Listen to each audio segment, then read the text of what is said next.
L'astrologie est faite, et aussi les lunes pleines et nouvelles, pleines d'énergie, et de puissants vortex avec les équinoxes et solstices en complément. Des particularités et vibrations fortes qui vous ouvrent les portes vers une conscience autre, ainsi vous aidant à poser l'expression de votre véritable nature dans ce monde.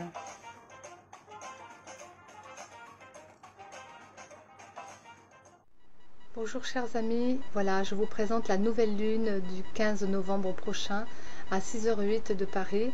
Elle sera en Scorpion, donc une nouvelle lune bien sûr, c'est souvent lune et soleil conjoint. Et en Scorpion, eh bien c'est le signe le plus émotionnel de tous les signes.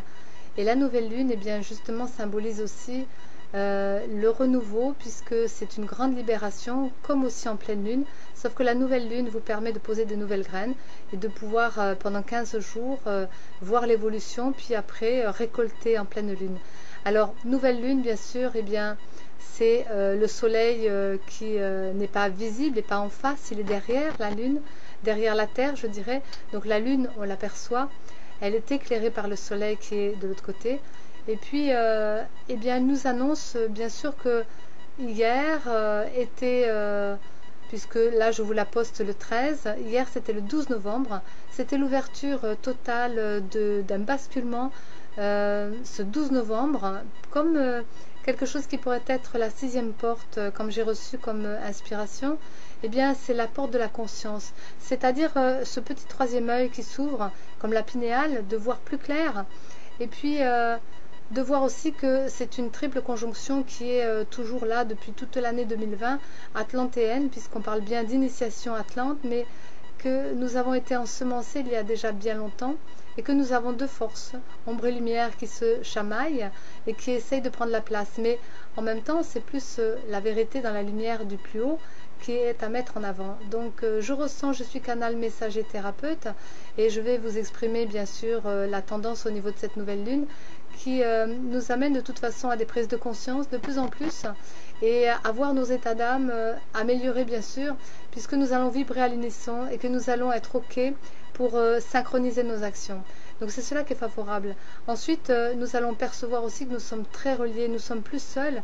Nous avons vraiment dans ces notions d'extériorisation, dans ces notions d'intériorisation, des mobilisations, que ce soit en nous, à l'extérieur de nous, des fédérations. De plus en plus on va se fédérer, de plus en plus bien sûr des alertes aussi, mais face à tout ça on se dira bien l'ombre qui veut s'imposer, on n'est plus seul, nous sommes bien ensemble, bien entourés. Et puis même si on le ressent déjà dans nos cellules, dans nos vies, à l'extérieur de nous, nous allons voir aussi beaucoup de choses. Alors Jupiter, qui est une planète d'expansion, eh bien, va croiser Pluton. Il croise Pluton dans les eaux troubles du Scorpion. Ce qui veut dire qu'il va expanser justement, parce que Jupiter, il expanse, il révèle. Et il va révéler tout ce qui est caché, tout ce qui peut être sombre, mais tout ce qui est les scandales, tout ce qui peut être aussi dans les hauts et les bas. Et puis, il va dire, voilà, au fond de moi, j'ai ma force qui va permettre justement à chacun de recevoir. Parce que les planètes qui passent sur nos thèmes ou sur nos signes, eh bien, nous donnent des forces. Bien sûr qu'il y a aussi des notions enfouies, des notions d'intermédiaires et des notions élevées, puisqu'il y a 3 plans de conscience. Eh bien, chaque signe, chaque planète vont se mettre en corrélation. Donc pour là, le Scorpion, ben, c'est une force profonde, une force avec Jupiter qui expanse cette force et que vous dit simplement, eh bien, tu ne devras pas être mou, tu devras avoir du courage, parce qu'il y a Mars aussi. Et puis tu pourras être dans des émotions, comment dire, puissantes peut-être, mais vous n'êtes pas ces émotions. Vous n'êtes pas cela. Elles vivent à travers vous. Vous ne faites que simplement les ressentir, mais ce n'est pas vous, parce que vous n'êtes pas que ça. Donc bien sûr que ces ondées peuvent arriver, bien sûr que ces adrénalines peuvent aussi venir, qu'il peut y avoir aussi beaucoup de choses qui ne sont pas faciles, des sanglots, tout ça. Mais parce que Mars est encore en bélier, qu'il est puissant, chez lui il est vif, donc on pourrait dire il est droit aussi, et il est dans sa nature, donc il est en force. Et que Vénus, qui est là aussi, qui est quand même, Mars c'est le principe d'action bien sûr, et Vénus c'est la notion d'amour, mais c'est aussi la réceptivité, la sensibilité. Eh bien, elle est totalement en opposition, et elle est puissante chez elle en balance, et la balance c'est quand même le vivre ensemble. mais elle est en opposition avec Mars et elle devient donc un peu sarcastique et ne calme pas du tout le Mars. Alors voilà pourquoi il peut y avoir des agissements, des actions un petit peu qui sont vives et qui sont aussi dans ses émotions. Donc entre le mental et l'émotion, eh bien, puisque le Mercure est placé aussi sur cet amas d'énergie qui est dans le Scorpion, la nouvelle lune, avec le soleil, avec la lune, et puis avec ce Mercure, tout ça en Scorpion, eh bien, demande beaucoup de profondeur, mais en même temps, en opposition avec avec ce Mars et Vénus, qui est aussi en conjonction ensemble, et bien sûr complètement en carré avec cette triple conjonction. Eh bien, c'est pas évident. C'est pas évident parce que du coup, ça vous amène à des émotions intenses, à faire attention du coup à nos relations, de faire, comment dire, parce que Mars est chez lui, il est fort, Vénus elle est chez elle aussi en balance, et puis Mars et Vénus c'est quand même le couple, c'est le couple intérieur, le couple extérieur, donc attention à vos relations, de façon à ne pas vous tromper de cible et ne pas vous prendre au jeu des relations qui bousculent. Alors quoi faire? Eh bien, quoi faire? Bah, rien faire peut-être, rien faire, rien décider, rien commencer, ne pas se tromper bien sûr, pas faire des choses parce que dans ce moment de pression, dans cette haute vibration émotionnelle, eh bien on voit pas, c'est pas clair. Et en même temps, on nous demande de maîtriser justement cela. Parce que l'avantage du Scorpion, c'est cette force. Et puis, il va aller chercher vos émotions très profondes, très anciennes, de vieilles émotions. Et parce qu'il est justement en carré, en triple, avec cette triple conjonction, qui est Jupiter, Saturne et Pluton, voilà ce que je pourrais dire, eh bien Mars bien sûr passe dans tout ça avec une énergie puissante aussi chez lui, et Vénus aussi, donc l'amour et le feu, eh bien il va falloir se raisonner, il va falloir être un peu plus tranquille, il va falloir faire face à ses émotions, faire face avec de l'humour, faire face avec quelque chose qui est profond, qu'on a peur peut-être, mais nos peurs, eh bien mettons de l'humour, un peu comme Halloween, comme on disait.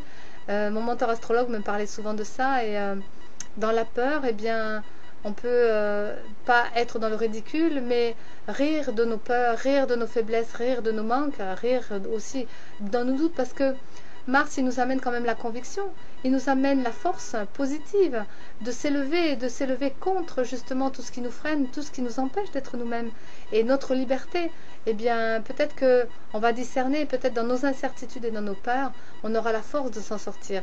Et puis, Vénus, eh bien, elle est reliée quand même aux émotions, elle est reliée à nos bonnes émotions, qui peut être l'harmonie du bien vivre ensemble, donc c'est l'affectif, c'est d'être bien avec soi-même aussi, avec les autres, nos relations. Alors Mercure, eh bien, on va pas trop en parler parce que il fait corps avec tout ça, mais plutôt le Scorpion, puisqu'il y a beaucoup d'amas de planètes dans ce signe. Et ce Scorpion, eh bien, il a la capacité quand même de transmuter la matière, transmuter les ombres, et transmuter les ombres négatives en force créative étonnante, parce que il est quand même symbolique du phénix, renaître de ses cendres. Et j'en parlais l'autre jour parce qu'il est force de vie, et que quand il est arrivé au fond, eh bien, il remonte forcément. Donc on en est là, on va descendre peut-être dans nos ombres, dans nos gouffres, chacun respectivement, mais cela va nous donner de la force parce que on va avoir cette force de vie, oui, qui est au fond de nous. Et puis c'est comme un chemin initiatique, donc il y a un parcours bien sûr, et progressivement pour atteindre la lumière, parce que c'est cela aussi qu'on nous demande, et que c'est cela aussi le principe du Scorpion. Alors, il est bienvenu aujourd'hui parce qu'il va nous permettre justement ce bascule à partir de ce 12 novembre qui était de l'ouverture de la conscience du troisième œil, et bien nous permettre justement l'ascension pour aller vers notre lumière, vers le meilleur de nous-mêmes bien sûr, puisque c'est cela. Et puis peut-être qu'on va essayer justement de ne pas se cacher sous la couette et de pleurer, de ne pas simplement se dire bon ben voilà, je suis pas bien, qu'est-ce que je peux faire? Bon, c'est pas rien faire non plus, c'est quand même travailler sur soi, mais c'est aussi parce que à l'intérieur de ce Scorpion, on a tous nos désirs d'âme qui sont profondément ancrés secrètement au fond de nous. Eh bien, on va peut-être se retrouver justement là-dedans. Et puis, on pourrait dire que si on veut vaincre, eh bien, vaincre le corps physique par rapport à nos désirs qui sont dans la matière, vaincre le corps des émotions par rapport à le je veux dans l'avidité, et vaincre le mental qui dit toujours je sais tout, alors à travers cela, eh bien, on sera beaucoup plus en accord avec notre beau intérieur, on sera beaucoup plus dans la force d'amour qui va renaître de ça, dans notre amour à nous-mêmes, dans notre amour à la vie, dans notre amour de cette planète qui est quand même quelque chose d'intéressant à vivre sur cette terre, qui nous offre tous les cadeaux, justement, tout ce qu'on peut vivre et faire, et se permettre les uns les autres de pouvoir avancer ce mouvement. Parce que c'est un mouvement, la force du Scorpion, c'est un mouvement de vie qui va chercher profondément au fond de nous, dans nos cellules, le meilleur. Mais il va falloir se rencontrer d'abord comme le face-à-face. Et puis sortir du désespoir le plus sombre pour transmuter nos énergies négatives. Et puis justement, de s'ouvrir dans nos émotions à la lumière positive qui va avoir des inspirations dans nos pensées. Parce que nos pensées, on doit les élever. Alors ce qu'on pourrait dire que simplement, peut-être connotation dans le thème de cette période-ci, c'est Uranus qui est rétrograde et conjoint à la lune, à Lilith, la lune noire, qui est le karma du collectif. Eh bien, c'est simplement, ça va assombrir peut-être notre avenir, assombrir peut-être nos élans de liberté. Peut-être que ça va être le flou aussi dans notre avancée future. Mais le futur vient à nous. Donc, à maintenant le mettre en avant. Et puis, pour ceux qui sont du signe taureau, puisque Uranus est en taureau, et proche conjoint à Lilith, la lune noire, eh bien, tous ceux qui sont nés entre le 30 avril et le 2 mai, eh bien, il va falloir rester tranquille et peut-être justement s'inviter dans la danse et puis aller dans la joie, participer avec cette mutation, avec de l'humour et puis attendre que ça passe. Parce que c'est une vague, le Scorpion. Et Jupiter révèle justement ce qu'il y a au fond de nous. Alors, ce n'est pas le moment de se cacher, c'est le moment justement de s'engager, d'avoir du courage, d'avoir envie, parce que les vices vont être révélés, les vices cachés vont être révélés. En plus, nous allons avoir une vibration à l'unisson, donc nous allons vibrer chacun, chacune, puisque le troisième œil, c'est aussi la connexion, les liens que l'on peut avoir aussi avec les télépathies, avec chacun. Et puis, cette lumière va venir de plus en plus, donc c'est une initiation, et il y aura aussi des regroupements, puisqu'on parlait justement de fédérer, et plus de personnes vont justement nous fédérer, et il y aura des initiatives nouvelles qui vont arriver. Cette bascule du 12 novembre, c'est commencé, c'est ouvert, on ne reviendra plus en arrière, les chemins sont là, et puis pensons à respirer, à nous détendre, parce que voilà, elle est belle cette terre, et elle nous donne tellement envie de bouger, de vivre, parce qu'elle est vivante. Et l'expression qui pouvait être intéressante aussi, c'est que dans ce Scorpion, eh bien, et dans cette période-ci, l'expression justement qui peut être de l'expérience non acceptée, elle va être refoulée.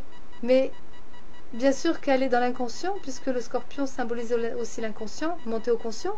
Eh bien, si tout ce que l'on refoule est inconscient, on va devenir conscient à un moment donné, peut-être plus tard. C'est juste un moment, comme on dit le parcours, eh bien, dans le temps, la lumière sera. Et puis, on va peut-être apprendre justement à se relier dans la simplicité, eh bien, relier la forme et le fond, sans se perdre dans la forme qui est autour de nous, et pour garder cette dimension qui est à l'intérieur de nous. Voilà un petit peu ce que je travaille aussi, pour le vivre et le redonner. Eh bien, je vous le partage puisque c'est l'expérience que j'ai pu recevoir ce soir, juste avant de faire la nouvelle lune, dans cette expérience justement de simplicité, où moi-même je vais travailler cette forme et ce fond, garder le dimension de mon profond, sans me perdre dans les détails de la forme, ce qui n'est pas toujours évident. Parce que quand on atteint cette dimension et qu'on a cette ouverture de conscience, vous pensez bien que depuis le temps que je vous en parle, eh bien moi-même je le travaille, donc la présence, la conscience et l'élévation. Alors je voudrais rester là-dessus sur cette note, que de l'inconscient, on deviendra conscient, parce que notre parcours de l'ombre va forcément dans la lumière, puisque c'est une ascension et que la Terre y va, alors chacun on y va. Et je vous souhaite de le vivre en conscience, je vous souhaite de le vivre dans le calme, et je vous souhaite de passer votre vague, et puis d'observer qu'à travers cela, vous placez quand même des choses qui vont être bien pour l'avenir, parce qu'on va être de plus en plus reliés, de plus en plus on va fédérer des choses, des liens entre les uns et les autres, et pour l'avenir de cette terre, pour l'avenir de notre beauté aussi, qui va être sur cette terre, parce que l'avenir nous amène forcément dans l'ère de la communication, plutôt dans l'inspiration qui va nous permettre une intelligence et placer des choses qui vont être en accord avec chacun, parce que c'est cela aussi, on va se retrouver et sociabiliser et puis faire basculer toutes ces choses qui sont en train de nous freiner, parce que c'est une évidence, cela va vers ça. Alors je vous souhaite un bon bascule Et puis pendant quelques jours, attention, parce qu'il peut y avoir des tiraillements, il peut y avoir des choses qui soient un petit peu fortes, émotionnellement, mentalement aussi, dans nos actions aussi, tout est relié, tout est, on va dire, exacerbé, simplement parce qu'on doit renaître de nos cendres. Voilà, le phénix renaît toujours en beauté et de mieux en mieux, puisque une fois qu'on a libéré les choses, on voit plus clair. Alors, belle vue à vous et à bientôt.